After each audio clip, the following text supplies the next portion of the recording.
इनकलाब जिंदाबाद जिंदाबाद जिंदाबाद इनकलाब जिंदाबाद जिंदाबाद जिंदाबाद विजय साथ जिंदाबाद जिंदाबाद जिंदाबाद विजय साथ जिंदाबाद जिंदाबाद जिंदाबाद जादई जमात चाहिए हर वर्ग का साथ चाहिए क्यों पड़े हो चक्कर में कोई नहीं है टक्कर में आपका बटन कहां दबेगा बरगद खेल जा रहेगा आपका बटन कहां दबेगा बरगद खेल जा रहेगा युवा साथी जिंदाबाद जिंदाबाद जिंदाबाद विजय साथ जिंदाबाद जिंदाबाद जिंदाबाद बरगद खेल जिंदाबाद जिंदाबाद जिंदाबाद आपका बटन कहां दबेगा बरगद खेल जा रहेगा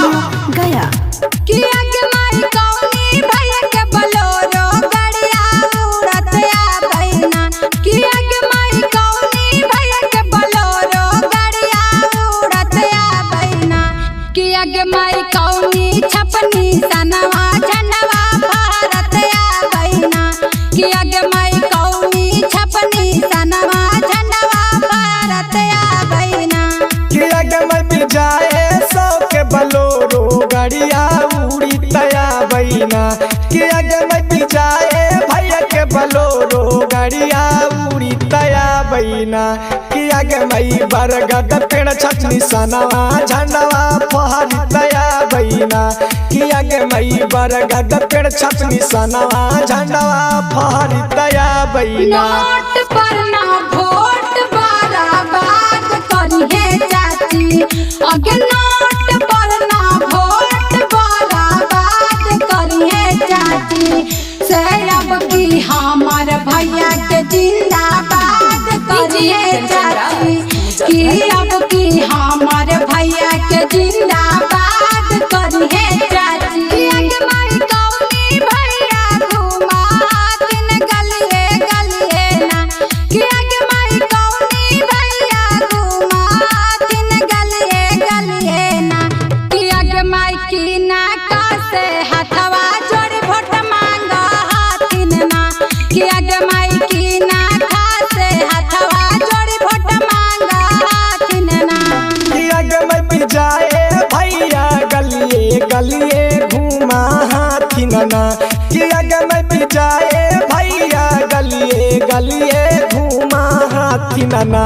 किया के मैं जाना ता से हथवा जोड़ी वोट मांगा हाथी नना किया के मैं जाना ता से हथवा जोड़ी वोट मांगा हाथी नना सुना सुना सुना जी भैया मजा दूर की सनवा जी बरगद के पेड़ हाई इन करनी सनवा जी बरगद के पेड़ परदा बैहा बटनवा जी विजय भैया के हामा सुनली बड़ी नमवा जी आगे माई कौनी पाना चैतवा से भैया खाड़े हाथिन ना कि आगे माई कौनी पाना चैतवा से भैया खाड़े हाथिन ना कि आगे माई कौनी पद के करमट उम्मीदवार हाथिन ना